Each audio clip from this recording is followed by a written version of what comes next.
Today we're going to talk about 1.6, Plymouth and the Pilgrims. Your warm-up, what crop saved Jamestown? That is tobacco, brought to Jamestown by John Rolfe, who later marries Pocahontas. What was the main purpose of settlers in Jamestown? And that is to make money by either finding gold and silver like the Spanish or by trading with Indians, trading fur like the French. And they also wanted to find a route to the Pacific Ocean like Columbus attempted to do. So a pilgrim is a person who makes a journey for a religious reason. If you're taking notes, you need to write down everything in the yellow. So a pilgrim, someone that moves for a religious reason, that's how they get the name the Pilgrim. So in 1608, a group of religious farmers, remember that, religious farmers, tried to start their own church in England. The Church of England would not allow this to happen. So churches in England were very strict. So you had the Church of England, that was the main church, and the people that worked in the church were also the people that worked in the government. So basically the government and the church were combined, and so they could make laws that they had to attend the Church of England, that they had to attend it so many days a week, and they could just be very strict about it because the people that worked in the church also worked in the government. And so the Pilgrims did not like this, and so they were going to move to Holland to find religious freedom. They want to build their own church. So here's England, and just to the east of that would be Holland. And so these people that were unhappy with the Church of England would get on these two different boats, the Mayflower and the Speedwell, and they're going to move to Holland and try to build their own church. And this is where they get the name a pilgrim, because they moved for a religious reason.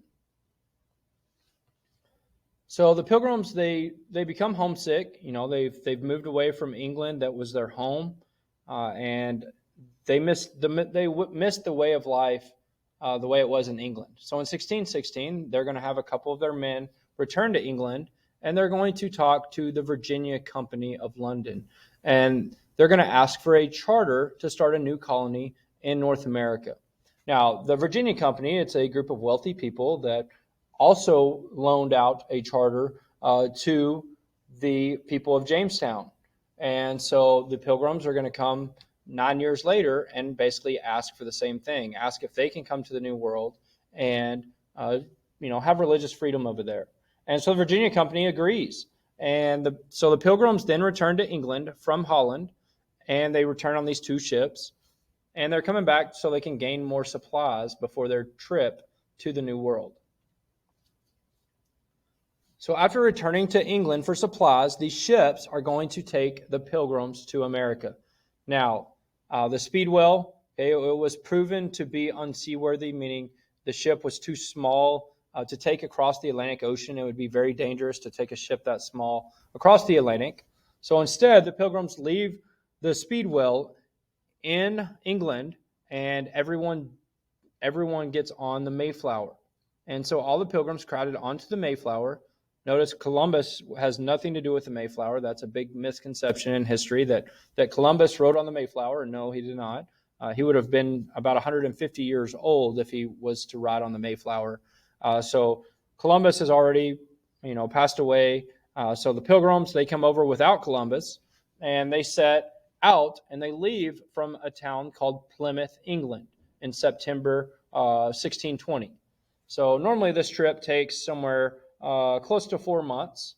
And so they're going to leave at the beginning of September 1620 and head west across the Atlantic Ocean.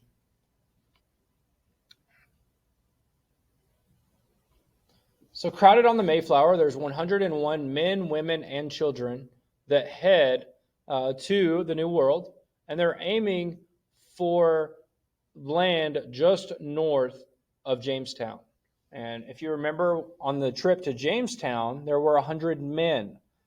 Here you have 101 men, women, and children. So the Pilgrims, they came over with their families. In Jamestown, it was just the men. They left the women and the children behind to where they could come over at a later date. So the Pilgrims, they were given a free passage to America. The Virginia Company let them go for free, but they had to send things back to the Virginia Company, so then the Virginia Company could then sell them and make money. So they asked for animal fur, they asked for fish, and they asked for lumber to be sent back to England. So the Virginia Company had a way to make money. Now, they want fur because that's what the French did. They made lots of money.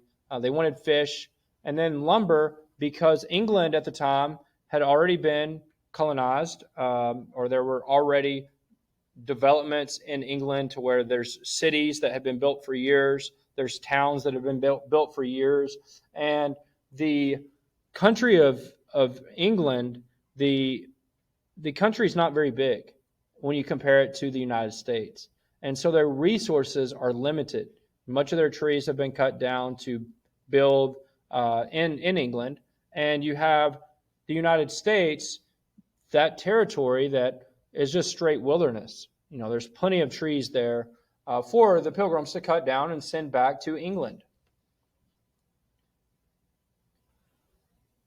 So the Mayflower was blown off course by storms and reached the coast of what today is known as Massachusetts in December of 1620.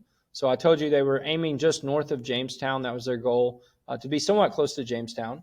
And the storm blew them off their path, and they ended up a couple, hundreds of miles north of what they were aiming for. So it is a good thing that they did not bring the Speedwell along, because the storm probably would have destroyed the ship. The Pilgrims were not sure where they were when they got to land, but they knew they were not where they were supposed to be. But they knew that the land was unclaimed, so they used the charter they had and claimed the land for Britain. And they called this new colony Plymouth. So if you remember, they left from the town of Plymouth, England, and when they got to the New World, they called the new location Plymouth. So not too creative on their end. So here is Jamestown. That was founded in 1607, and then the Pilgrims came over later in 1620, and they're going to land up here around pretty close to present-day Boston. Obviously, Boston was not yet a city at the time. And so they were the Pilgrims were aiming somewhere just north of Jamestown, and notice they land hundreds of miles to the north. Here's a closer picture of the map. Okay, so Plymouth, just southeast of Boston. Notice that Plymouth is going to be right on the bay. It's going to be built on the coast to where Jamestown was built up the James River that was farther inland. So here's Plymouth Rock. It has the date 1620 on it because that's when the Pilgrims arrived. There's a rock in Plymouth today that you can go and tour or look at. It's a tourist attraction. So the Mayflower Compact. To keep order in the new colony, the 41 men aboard the Mayflower signed the Mayflower Compact. Okay, notice not the women, just the men signed this.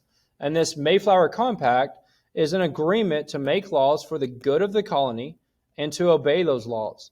So this was something that they did not have in Jamestown, and it turned out kind of bad in Jamestown, to where people, once they got off the ship, they did what was best for themselves. They did not do what's best for the colony. And here, the Pilgrims were smart about making this Mayflower Compact to keep everyone in line, in order, and have them focused on what they needed to do. Now, women were expected to follow the laws of the Mayflower Compact, even though they were not asked to sign the Mayflower Compact. Okay, this is the first form of written government in the U.S. Make sure you know that. That's very important. So here's a picture of the Mayflower Compact. Notice the 41 signatures on it, all men. But it's just basically stating that they're going to do what's best for the people, or for the colony, not just for themselves. So here's think, pair, share. So we're going to answer these 3 questions here. So number 1, why do you think the Pilgrims were trying to sail close to Jamestown?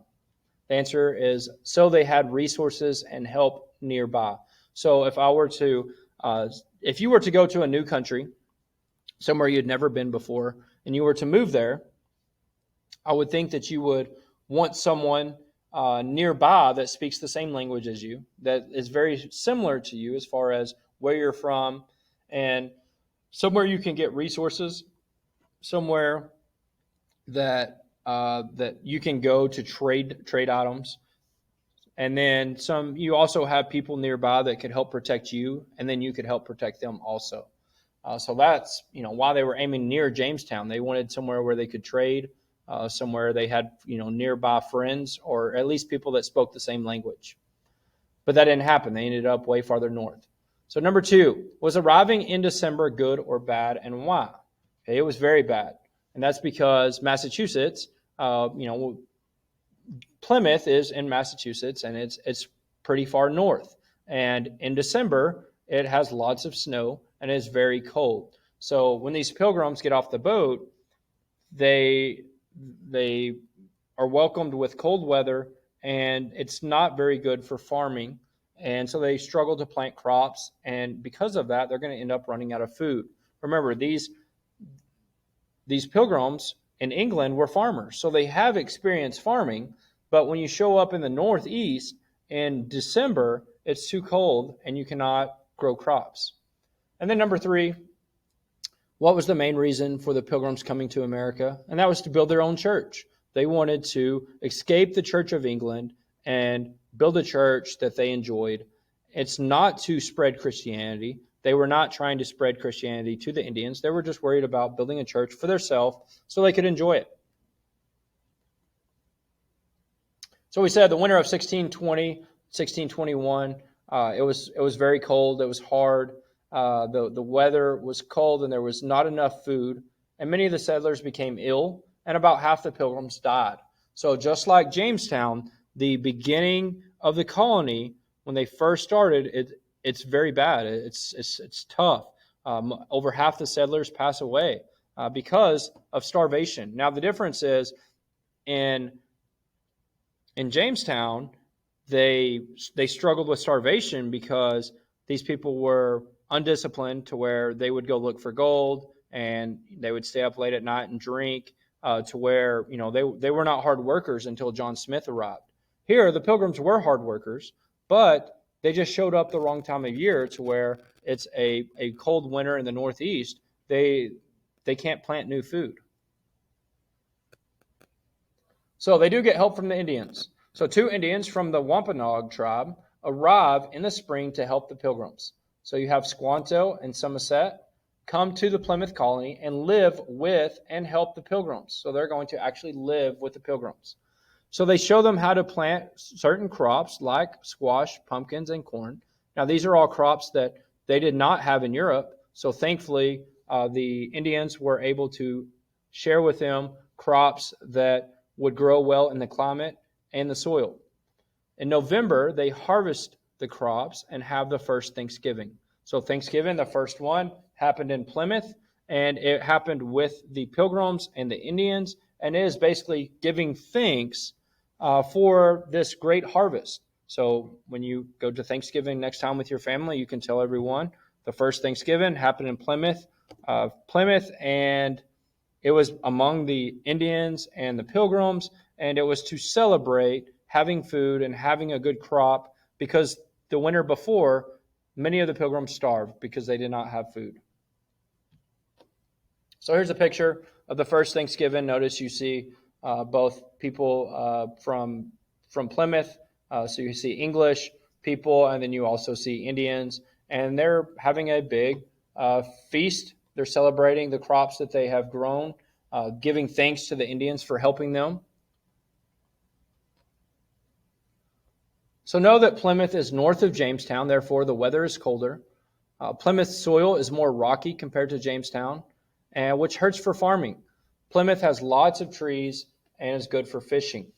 But now, if the Pilgrims could do this all over again, they probably would have left England 3 months later, so they would have arrived to the New World in the spring instead of the winter. And then also, because they have a farming background, they probably should have aimed south of Jamestown instead of north of Jamestown, because the better farmland is in the southeastern part of the United States, compared to the northeastern